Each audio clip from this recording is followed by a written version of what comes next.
খবরপুর থানা শাখা কর্তৃক আয়োজিত আজকে গণসমাবেশের সম্মানিত সভাপতি শ্রদ্ধাভাজন সেরেতাজ ওলামায়ে কেরাম, সর্বস্তরের ইসলাম প্রিয় দেশপ্রেমিক ভাইয়েরা আমার,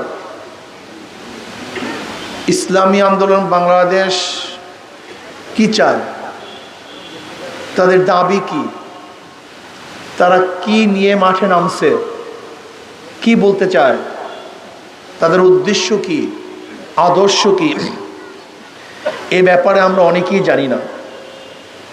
যারা জানি না তাদের উচিত জানা, আর যারা জানি তাদের উচিত জানানো।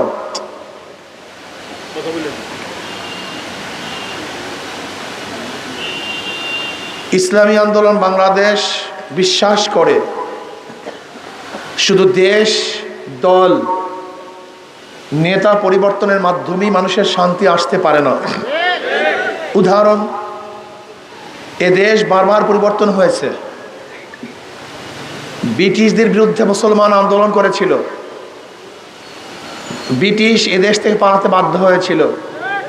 ভেবেছিলাম ব্রিটিশ চলে গেলেই বৈষম্য দূর হবে, মানুষ শান্তি পাবে, মানুষ মুক্তি পাবে।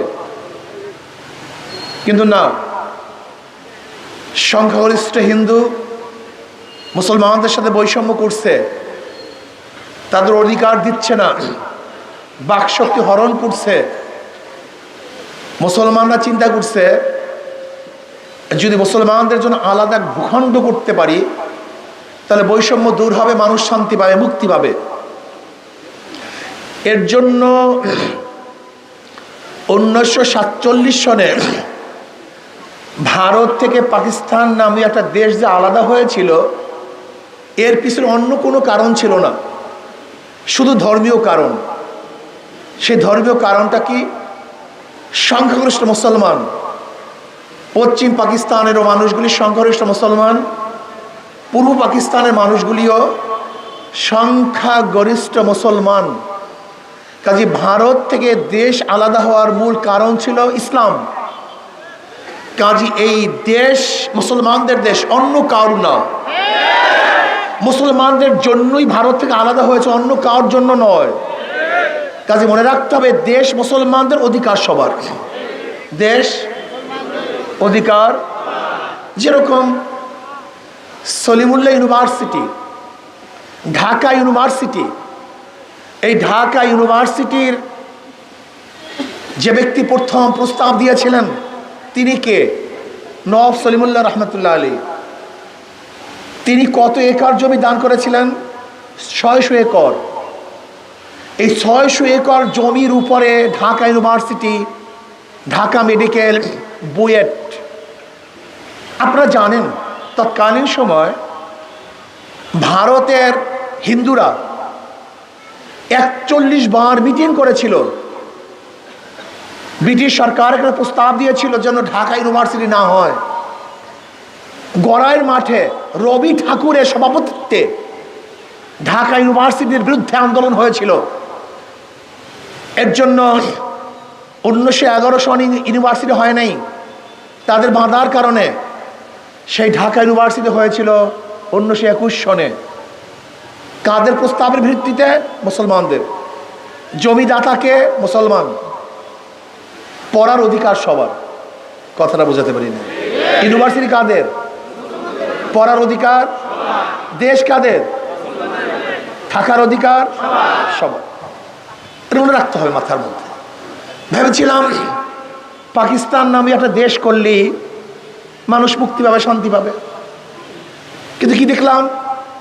পশ্চিম পাকিস্তানের মানুষগুলি আবার পূর্ব পাকিস্তানের সাথে বৈষম্য করছে, আমাদের অধিকার দিচ্ছে না।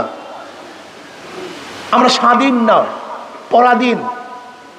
আবারও চিন্তা করলাম, যদি পশ্চিম পাকিস্তান থেকে পূর্ব পাকিস্তানকে আলাদা করে স্বাধীন রাষ্ট্র করতে পারি তাহলে কি দূর হবে?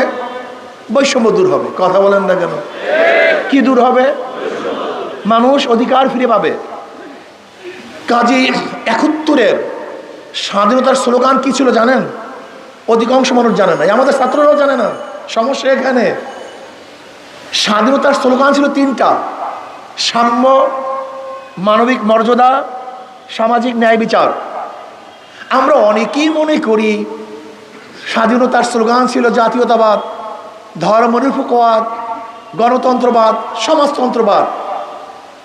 আসলে মানুষের জানাই নেই এটা ৭২ সংবিধানের মূলনীতি। স্বাধীনতার ভিত্তি ছিল সাম্য, মানবিক মর্যাদা, সামাজিক ন্যায় বিচার। স্বাধীন হয়ে গেছে ৭১, আর সংবিধান রচিত হয়েছে ৭২। তার ৭২ সংবিধান, এটি ৭১ সূচনা হয় কিভাবে? এটি ৭১ স্লোগান হয় কিভাবে? মানুষের মাথার অবস্থা বুঝেন? কত বড় জাহেল! স্বাধীন তো হয়েই গেছে, সেই ৭২ সংবিধানের স্লোগান ৭১ স্লোগান হয় কিভাবে? আসলে আপনারা জানেনই না। সমস্যা এখানে, মূল সমস্যা এখানে। আসলে ভারতের সংবিধানের মূল নীতি ৪টা। কয়টা? জাতীয়তাবাদ, ধর্মনিরপেক্ষবাদ, গণতন্ত্রবাদ, সমাজতন্ত্রবাদ। এটা হলো ভারতের সংবিধানের মূল ৪ নীতি। ভারতের চাপে আমাদের বাংলাদেশের সংবিধানের মধ্যেও সেই ভারতের মূল নীতি চাপিয়ে দেওয়া হয়েছে। কাজে মূল নীতি ভারতের, বাংলাদেশের মানুষের নয়। জানতে হবে, বুঝতে হবে। বাংলাদেশ স্বাধীন হওয়ার স্লোগান ছিল সাম্য, মানবিক মর্যাদা, সামাজিক ন্যায় বিচার। তার মানে বাংলাদেশের প্রত্যেকটা নাগরিক সমান, সাম্য। বাংলাদেশের প্রত্যেকটা নাগরিকের মর্যাদা দিতে হবে, চাই সে ঋষি হোক, কামার হোক, মজদুর হোক, তাঁতি হোক, সে জেলে হোক, মেতর হোক, সে যেই হোক না কেন, বাংলাদেশের প্রত্যেকটা নাগরিকের মর্যাদা দিতে হবে এবং প্রত্যেকের জন্য ন্যায় বিচার প্রতিষ্ঠিত করতে হবে। কে দল করুক অথবা নাই করুক, ন্যায্য বিচার পাবে। এই স্লোগানের ভিত্তিতে দেশ স্বাধীন করলাম। মানুষ রক্ত দিয়েছে, জীবন দিয়েছে। আপনাদের এলাকার লিডার সেই ভাসানী সাহেব, যিনি স্বাধীনতার আসলে রূপকার ছিলেন, আন্দোলনের রূপকার ছিলেন, যিনি আওয়ামী লীগের প্রতিষ্ঠিত সভাপতি ছিলেন, সেই ভাসানী সাহেব ত্যাগ করেছেন, আপোষ করেন নেই। পাকিস্তানের সাথে আপোষ করেন নাই। আপোষহীন লিডার ছিলেন, জনদরদি লিডার ছিলেন, মাজলুম মানুষের লিডার ছিলেন ভাসানী সাহেব। ভেবেছিলাম সাম্য, মানবিক মর্যাদা, সামাজিক ন্যায় বিচার প্রতিষ্ঠিত হবে। কিন্তু আমি প্রশ্ন করতে চাই, ৭১ থেকে ২০২৪ পর্যন্ত যারা এই ক্ষমতায় ছিল, তারা কি সাম্যতা রক্ষা করতে পারছে? মানবিক মর্যাদা প্রতিষ্ঠিত করতে পারছে? সামাজিক ন্যায় বিচার প্রতিষ্ঠিত করতে পারছে? তার মানে যারা ৭১ রক্ত দিয়েছিল তাদের রক্ত ব্যর্থ হয়েছে, তাদের রক্ত কাজে লাগে নাই, স্বাধীনতা ব্যর্থ হয়েছে। আবার ২০২৪ ৫ই আগস্ট অনেক মানুষ শহীদ হয়েছে, অনেক মানুষ পঙ্গু হয়েছে। আমাদের জীবনের মায়া ত্যাগ করে রাস্তায় ছিলাম ফ্যাসিস্টকে দূর করার জন্য, সাম্য, মানবিক মর্যাদা, সামাজিক ন্যায় বিচার প্রতিষ্ঠিত করার জন্য, যেখানে বাংলাদেশের টাকা লুটপাট হবে না, মানুষের খেটে খাওয়া অর্থ বিদেশে পাচার হবে না, বাংলাদেশের প্রত্যেক মানুষ আনন্দে চিত্তে বসবাস করবে, বাংলাদেশের কোনো মানুষ বস্ত্রহীন থাকবে না, বাংলাদেশের কোনো মানুষ ক্ষুধার তাড়নায় ধুকে ধুকে মরবে না, বাংলাদেশের কোনো মানুষ ক্ষুধার তাড়নায় তার বাচ্চাকে বিক্রি করবে না, বাংলাদেশের কোনো মানুষ ক্ষুধার তাড়নায় পরিবারের সবাইকে নিয়ে আত্মহত্যা করবে না, আমার বাংলাদেশে একজন মানুষও বস্ত্রহীন থাকবে না, চিকিৎসার অভাবে বাংলাদেশে একটা মানুষও মারা যাবে না, যেখানে বাংলাদেশের প্রত্যেক মানুষের অধিকার ফিরে পাবে। আজকে হাজারো গরিব মেধাবী সন্তানেরা অর্থের অভাবে উচ্চ শিক্ষায় শিক্ষিত হতে পারছে না, তাদের উচ্চ শিক্ষায় শিক্ষিত করতে হবে। আজকে বাংলাদেশের হাজারো নারীদেরকে ধর্ষণ করার পরে হত্যা করা হয়, আমার বাংলাদেশে একটা নারী হত্যা হবে না। আজকে বাংলাদেশের হাজারো নারীদের মুখের মধ্যে, চেহারার মধ্যে এসিড নিক্ষেপ করে দগ্ধ করা হয়, আমাদের একজন মা বোন অপমানিত হবে না। আজকে বাংলাদেশের কোনো কৃষক, শ্রমিক, মাজলুম, তাঁতি, কামার, জেলে, মুসলমান, হিন্দু, বৌদ্ধ, খ্রিস্টান কার মধ্যে বৈষম্য থাকবে না। বাংলাদেশের প্রত্যেক মানুষের অধিকার ফিরিয়ে দেব। চাঁদাবাজি থাকবে না, জুলুম অত্যাচার থাকবে না। এর জন্য রক্ত দিয়েছিলাম, আন্দোলন করেছিলাম। কিন্তু আমরা কি দেখেছি? 5ই আগস্টের পরে আবারও জুলুম, আবারও অত্যাচার, আবারও চাঁদাবাজি, আবারও মিথ্যা মামলা, আবারও বিচারহীন খুন। এর জন্য মানুষ রক্ত দেয় নেই, এর জন্য মানুষ জীবন দেয় নেই, চাঁদাবাজি করার জন্য জীবন দেয় নেই, কোন দলকে অবৈধ ক্ষমতা দখল করার জন্য আবু সাইদ মুক্ত রক্ত দেয় নাই।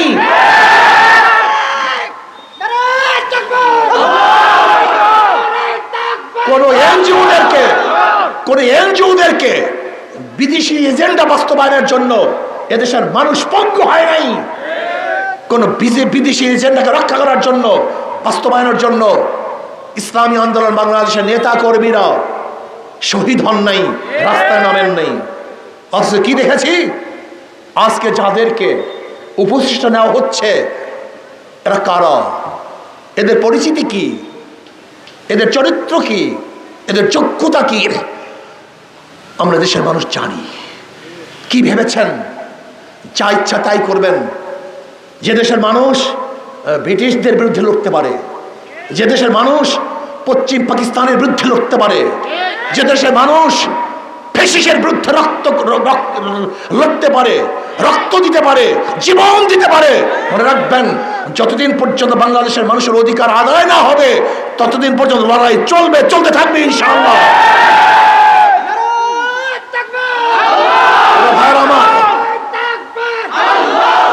আমার যুবক বন্ধুরা, আমার ছাত্র বাবারা, এর কারণটা কি? বারবার রক্ত দিয়েছ, এর কারণটা কি? বারবার রক্ত দেন, জীবন দেন, কিন্তু মানুষের ভাগ্যের পরিবর্তন হয় না কেন? এর মূল কারণ হলো আমাদের শায়খ মুর্শিদ দাব্বারাল্লাহু মারকাযুহু অনেক আগেই বলেছেন, মাদার গাছ লাগিয়ে আমের আশা করা যায় না, তেঁতুল গাছ লাগিয়ে মিষ্টি ফলের আশা করা যায় না। উদাহরণস্বরূপ, একজনের নাম এ, একজনের নাম বি, একজনের নাম সি। এও চোর, বিও চোর, সিও চোর। ক্ষমতা আছে এ, সে কি করবে? কথা বলেন। হটাও এ, আন্দোলন সংগ্রাম, বসাও বি, সে কি করবে? আবারও হরতাল, অবরোধ, হটাও বি, বসাও সি, কি করবে? কারণটা কি? নেতার পরিবর্তন হয়েছে, দলের পরিবর্তন হয়েছে, নীতি আদর্শ পরিবর্তন হয়নি। ওসি সাহেব ট্রান্সফার হয়, কিন্তু ঘুষ সাহেব ট্রান্সফার হয় না। ডিসি পরিবর্তন হয়, কিন্তু ঘুষ বাবা পরিবর্তন হয় না। এসপি ট্রান্সফার হয়, কিন্তু দুর্নীতি সাহেব তার চেয়ারেই থাকে। কারণটা কি? এসপি পরিবর্তন হইলে দুর্নীতি পরিবর্তন হয় না, ডিসি ট্রান্সফার হইলেই ঘুষ যায় না, ওসি গেলেই ঘুষ দূর হয় না। এর কারণটা কি? ব্যক্তির পরিবর্তন হয়েছে, নীতি আদর্শে পরিবর্তন হয়নি। আমি জনগণকে বলবো, আপনারা বারবার ভুল করেছেন, বারবার ভুল করেছেন। এতদিন চাঁদা তুলছে লেন্টু, এখন চাঁদা তুলে ফেন্টু। এতদিন দুর্নীতি কেন্টু, এখন দুর্নীতি করে লেন্টু। শুধু হাতের পরিবর্তন হয়েছে, চাঁদার পরিবর্তন হয়নি। শুধু ব্যক্তি পরিবর্তন হয়েছে, জুলুমের পরিবর্তন হয় নাই। মনে রাখতে হবে, চোরের মাধ্যমে চুরি বন্ধ করা যায় না, দুর্নীতিবাজদের মাধ্যমে দুর্নীতি বন্ধ করা যায় না, সন্ত্রাসীর মাধ্যমে সন্ত্রাস বন্ধ হয় না। কাজে চোর, ডাকাত, বদমাশদেরকে যতদিন পর্যন্ত ক্ষমতায় নেবেন ততদিন পর্যন্ত আন্দোলন করবেন, সংগ্রাম করবেন, নীতি ও আদর্শে পরিবর্তন না হওয়া পর্যন্ত মানুষের ভাগ্যের পরিবর্তন হবে না। এই জন্য আসুন, শুধু নেতা নয়, নীতির পরিবর্তন চাই। শুধু নেতা নয়, নীতির পরিবর্তন চাই। এমন একজন লিডার, এমন একজন নেতা বসাতে হবে, ক্ষমতায় নিতে হবে যাদের মধ্যে আল্লাহর ভয় আছে, যারা আল্লাহকে ভয় করে, আল্লাহর সামনে দাঁড়িয়ে হিসাব দেওয়ার দিনকে ভয় করে। তারা যতদিন পর্যন্ত ক্ষমতায় যাবে না ততদিন পর্যন্ত দুর্নীতি হবেই হবে, বন্ধ হবে না। এর জন্য জনগণকে ঐক্য হতে হবে। দেখেন রাজনীতিবিদরা স্বার্থপর, এরা স্বার্থবাজ, এরা যে কোনো স্বার্থের কারণে যে কোনো জিনিস করতে পারে। আপনি কি দেখেন না ইদানিং বিএনপির চরিত্র দেখছেন না? তাদের অবস্থা কি চলতেছে? হ্যাঁ, চোরে চোরে হালি, এক চোরে বিয়া করে আর এক চোরের হালি, কন্ট্রাক্ট। এই 71 থেকে 2024 পর্যন্ত কম্প্রোমাইজে দেশটাকে লুট করছে, চুরি করছে, ওরা ডাকাতি করছে, ওরা দেশকে লুটপাট করার চক্রান্ত করতেছে। কাজে জনগণ ঐক্য হন, জনগণ ঐক্য হন, আমরা না, নেতারা না, জনগণ ঐক্য হন। যেই দলের মধ্যে, যেই ব্যক্তির মধ্যে দুর্নীতিবাজ আছে, চোর আছে, গুন্ডা আছে, চাঁদাবাজ আছে, ধর্ষক আছে, খুনি আছে, আপনারা তাদেরকে বয়কট করেন। ওদের দল করব না, ওদেরকে ভোট দেব না।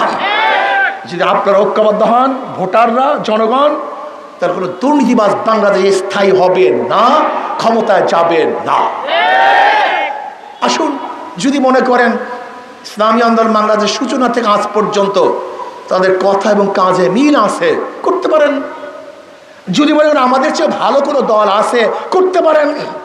আমি এই কথা বলবো না সবাইকে ইসলামী আন্দোলন করতে হবে, আমি বলবো এমন এক দল করতে হবে যারা মানুষের অধিকারকে ফিরিয়ে দিবে, যারা সাম্য, মানবিক মর্যাদা, সামাজিক ন্যায় বিচার প্রতিষ্ঠিত করবে, যারা আল্লাহকে ভয় করে শাসন কার্য পরিচালনা করবে। এরকম ব্যক্তিদের ক্ষমতা বসান, ইসলামী আন্দোলন দরকার নেই। যার মাধ্যমে এদেশের মানুষ শান্তি পাবে, আপনারা তাদেরকে গ্রহণ করুন, কিন্তু চোর ডাকাত বদমাশদের কোনো অবস্থাতেই ভোট দিবেন না। প্রিয় ভাইয়ের আমার, ইসলামী আন্দোলন বাংলাদেশের প্রতীক হাত পাখা, এটাকে শান্তির প্রতীক বলা হয়। হিন্দুরা ব্যবহার করে, খ্রিস্টানরা হাত পাখা, ইয়াহুদিরা, মুসলমানরা, পুরুষরা ব্যবহার করে কি করে না, মহিলারা, ধনী গরিব, শিক্ষিত মূর্খ, যত শ্রেণী পেশার মানুষ আছে সবাই হাত পাখা ব্যবহার করে, শান্তির প্রতীক। আমি বিশ্বাস করি যদি হাত পাখা বিজয় হয়, এই দেশ বিজয় হবে। হাত পাখা বিজয় হয়, এই জনগণ বিজয় হবে। হাত পাখা বিজয় হয়, মাজলুমরা বিজয় হবে।